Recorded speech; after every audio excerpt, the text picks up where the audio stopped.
स्वागत है आपका मेरे चैनल TSMG लर्निंग पॉइंट में। दोस्तों जैसा कि आप जानते हो हम साइंस पार्ट 1 ग्रेविटेशन का चैप्टर ऑलरेडी आप हमारे यूट्यूब चैनल से देख चुके होंगे। अब दोस्तों हम इस वीडियो में पार्ट 1 में ग्रेविटेशन के कुछ न्यूमेरिकल सॉल्व करने वाले। क्वेश्चन नंबर 5 दोस्तों टेक्स्ट बुक के पेज का आप देख सकते हैं। तो आइए दोस्तों चलते हैं ग्रेविटेशन के क्वेश्चन नंबर 1 पर। यहाँ पर आप देख सकते हो question number 5, solve the following example. यहाँ पर क्वेश्चन नंबर 1 है दोस्तों, an object take 5 seconds to reach the ground from a height of 5 meters on a planet. What is the value of g on the planet? दोस्तों आप question को समझ रहे होंगे, इसमें हमें g की वैल्यू निकालनी है फ्रेंड्स। तो सबसे पहले हम जब न्यूमेरिकल सॉल्व करते हैं तो सबसे पहले हमें क्या है वो हम लिखेंगे। तो हम लिखेंगे given, what is given in the question. तो हमें मिला क्या है फ्रेंड्स, हमें मिला है t इक्वल टू 5 सेकेंड और साथ ही साथ हमें हाइट मिली है। हाइट को हम एज एस लिख सकते हैं, डिस्प्लेसमेंट हुआ है ऑब्जेक्ट का, या h लिख सकते हैं, तो वो है 5 मीटर दोस्तों। अब इसमें मैं बात करूंगा दोस्तों आगे हमें क्या फाइंड आउट करना है। तो हम लिखेंगे टू फाइंड के लिए हमें यहाँ पर g की वैल्यू फाइंड आउट करनी है दोस्तों। तो स्मॉल g की वैल्यू हमने टू फाइंड में लिखी। अब कोई भी क्वेश्चन सॉल्व करने के लिए दोस्तों सबसे इंपॉर्टेंट चीज है फॉर्मूला। तो हम इसमें क्या फॉर्मूला अप्लाई करने वाले हैं, तो दोस्तों फॉर्मूला हम इसमें अप्लाई करने वाले हैं S equal to half GT square. अब दोस्तों आप सोच रहे होंगे कि ये कहां से आया दोस्तों। तो हम अगर चैप्टर को ध्यान से पढ़ेंगे तो फ्री फॉल का एक टॉपिक आएगा फ्रेंड्स। उस फ्री फॉल के टॉपिक में जब हम इनिशियल वेलोसिटी, क्योंकि वहां पर जीरो होती है, और जब हम इक्वेशन नंबर 2 जो कि मोशन का है न्यूटन का, उसमें जब हम वैल्यू पुट करेंगे तो हमें ये मिलेगा। यहाँ पर एक्सेलरेशन जो है a होता है, जिसके बदले हम g का उपयोग करेंगे, क्योंकि एक्सेलरेशन इसलिए हो रहा है अर्थ के केस में क्योंकि ग्रेविटी है फ्रेंड्स। तो यहाँ पर g हमने रखा। तो अब दोस्तों नेक्स्ट हम पॉइंट लिखेंगे सॉल्यूशन। सॉल्यूशन क्या है दोस्तों, तो सॉल्यूशन के लिए हम यहाँ पर फॉर्मूला लिख देते हैं फिर से, हाफ GT स्क्वायर। अब हाफ GT स्क्वायर जैसे मैंने लिखा तो फ्रेंड्स यहाँ पर मैं वैल्यू एक एक करके पुट करता हूं। तो s इक्वल टू 5 है मेरे पास, हाफ g की वैल्यू मुझे पता नहीं है फ्रेंड्स, g की वैल्यू मुझे फाइंड आउट करनी है जैसा कि मेरा क्वेश्चन है, और यहाँ पर ये स्क्वायर है फ्रेंड्स। अब यहाँ पर 5 है फ्रेंड्स, हाफ। अब आप 5 का स्क्वायर जानते हैं फ्रेंड्स, 5 का स्क्वायर होता है 25। अब हम क्या करते हैं, g की वैल्यू पर आ जाते हैं। तो g की वैल्यू निकालने के लिए आप देख सकते हैं दोस्तों, जो यहाँ पर मल्टीप्लाई में है वो यहाँ पर डिवाइड हो जाएगा, और जो डिवाइड है वो मल्टीप्लाई हो जाएगा। तो कैसे होगा फ्रेंड्स, अब मैं यहां से वैल्यू यहां पर लेके आ जाता हूं। तो यहां पर 25 है अपॉन, यहां पर 25 है फ्रेंड्स। अब जब यहां पर जाएगा तो 5 इंटू 2 अपॉन 25। तो अब यहां से देख सकते हैं आप दोस्तों, यहां पर 2 5 या 10 अपॉन 25। तो g की वैल्यू फ्रेंड्स यहां पर मैं डिवाइड करूंगा, कट करेंगे तो यहां पर मुझे पॉइंट लेना होगा। पॉइंट लिया मैंने, अब मैं यहाँ पर एक जीरो बढ़ा सकता हूं, तो ये 100 हो गया फ्रेंड्स। तो 0.4 मुझे वैल्यू मिल गया। और आप जैसा कि आप जानते हैं कि ग्रेविटी को हम मीटर पर स्क्वायर सेकेंड लिखते हैं, तो ये हमारी वैल्यू आ गई ग्रेविटी की उस प्लैनेट पे। तो फ्रेंड्स क्वेश्चन नंबर 1 सॉल्व हो गया हमारा। आई होप आपको क्वेश्चन नंबर 1 समझ में आया होगा। सो फ्रेंड्स अब मैं क्वेश्चन नंबर 2 सॉल्व करूंगा दोस्तों। सबसे पहले मैं गिवन लिखूंगा क्वेश्चन में। हम लोग समझते हैं क्वेश्चन में गिवन क्या है दोस्तों। तो the radius of planet A, तो रेडियस ऑफ प्लैनेट ए मतलब RA is half the radius of planet B, मतलब हाफ RB फ्रेंड्स। अब यहाँ पर मुझे सबसे पहली चीज मिल गई, if the mass of A is MA, A का जो मास है वो MA है, what must be the mass of B so that the value of G on the B।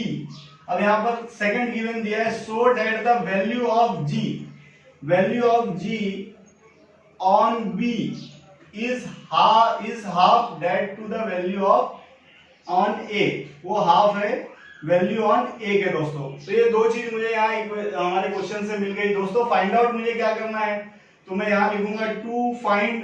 तो टू फाइंड में मुझे यहाँ पर लिखना है, फाइंड क्या करना है मुझे दोस्तों, MB मुझे फाइंड आउट करना है, मतलब B जो प्लैनेट है उसके ऊपर मास कितना है फ्रेंड्स। तो इसके लिए मुझे फॉर्मूला चाहिए दोस्तों। तो अब फॉर्मूला में क्या यूज करूंगा दोस्तों, जैसा कि आप सभी जानते हो कि Z equal to GM upon R square. ये फॉर्मूला आप सभी ने जाना है दोस्तों। अब सॉल्यूशन पर मैं चलता हूं फ्रेंड्स। सॉल्यूशन कैसे करेंगे, तो सबसे पहले मैं प्लैनेट ए के लिए मान लेता हूं, फॉर प्लैनेट ए, तो ए प्लैनेट के लिए हम यहां पर से जो हमारा वैल्यू है तो मैं लिखूंगा GA इक्वल टू G, क्योंकि कांस्टेंट है तो इसमें कोई चेंज नहीं होगा, upon RA the whole square friends.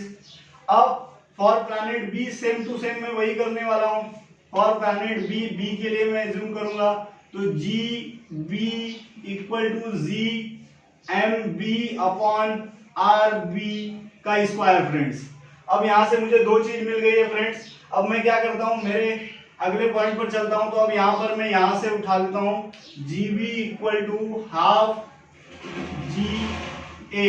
अब यहां पर देखिए दोस्तों कि यहां पर मैं अब यहां से वैल्यू पुट कर देता हूं, तो GB की वैल्यू में पुट करता हूं तो GMB upon RB the whole square equal to half.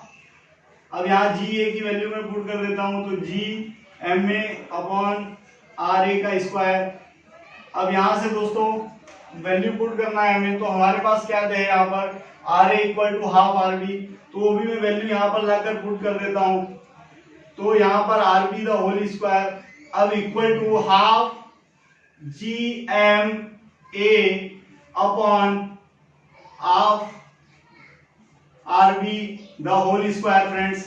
अब दोस्तों आप देख सकते हैं यहां से मैं वैल्यू ले लेता हूं GMB upon RB the square equal to half GMA upon 1/4 RB square. अब दोस्तों यहां से 2 कैंसिल हो गया, तो यहाँ पर 2 बचा, ये कैंसिल हो गया, ये GG कॉमन कैंसिल हो गया दोस्तों। तो अब बचा क्या दोस्तों, तो MB इक्वल टू MA, लेकिन यहाँ पर 2 है तो ये 2 ऊपर आ जाएगा दोस्तों, तो इसका मतलब मेरा आंसर आ गया MB इक्वल टू 2M।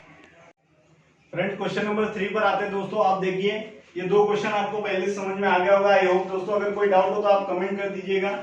अब क्वेश्चन नंबर 3 पर आते हैं दोस्तों, the mass and the weight of an object. अब दोस्तों मुझे दिया क्या है, तो मैं समझ लेता हूं कि सबसे पहले मुझे दिया है मास। जैसा कि आप जानते हो मास को m से हम संबोधित करते हैं, तो मास क्या है 5 kg, और साथ ही साथ मुझे दिया है वेट दोस्तों, वेट दिया है मुझे 49 न्यूटन। आप ये जान रहे दोस्तों मास और वेट में डिफरेंस ऑलरेडी मेरे स्लाइड में, मेरे जो प्रेजेंटेशन है इस लेसन का उसमें दिया हुआ है दोस्तों। तो अब मुझे फाइंड आउट क्या करना है दोस्तों, तो फाइंड करने के लिए मुझे फाइंड आउट ये करना है कि सेम यही जो वेट और मास इस ऑब्जेक्ट का यहाँ पर है अर्थ पर, वही सेम चीज जो है मून पर जाने पर क्या होगा। तो मुझे फाइंड आउट क्या करना है, mass on moon question mark and weight on moon is question mark. तो फ्रेंड्स मुझे ये दो चीज निकालनी है, मास ऑन मून और वेट ऑन मून। इसके लिए दोस्तों अब फॉर्मूला की जरूरत है, विदाउट फॉर्मूला हम कोई भी इक्वेशन या कोई भी क्वेश्चन हम सॉल्व नहीं कर सकते इसमें। अब फॉर्मूला क्या लगेगा दोस्तों, आप जैसा कि आप जानते हो W इक्वल टू mg, ये फॉर्मूला हमने देखा है, because mass depend upon the mass does not depend on anything and the weight depend upon the gravity. Mass is constant everywhere दोस्तों, ध्यान से समझ लीजिएगा मेरे इन शब्दों को, mass is constant everywhere in the universe। तो फ्रेंड्स ये फॉर्मूले के साथ अब मैं सोल्यूशन पर आता हूं। तो सोल्यूशन कैसे होगा दोस्तों, अब मुझे सबसे पहले अपने अर्थ पर ग्रेविटी निकालनी होगी, तो ग्रेविटी में निकाल लेता हूं दोस्तों। तो मैं यहाँ पर इस में वैल्यू अपनी पुट करता हूं, तो वेट मेरा क्या है दोस्तों, वेट मेरा 49 है, मास मेरा 5 है और जी का मुझे पता नहीं है। ये अर्थ की बात है दोस्तों, ऑन द अर्थ, यहाँ ऊपर आप लिख दीजिएगा ऑन द अर्थ। ये अर्थ के समीकरण में हम समझ रहे हैं। तो अर्थ पर अभी वैल्यू निकालूंगा, तो मैं छोटे जी की मेरी वैल्यू कितनी आएगी, तो यहाँ से मैं डिवाइड कर देता हूं, तो ये वैल्यू मेरी आएगी 9.8 फ्रेंड्स। तो यहाँ से जी की वैल्यू मुझे मिल गई दोस्तों 9.8।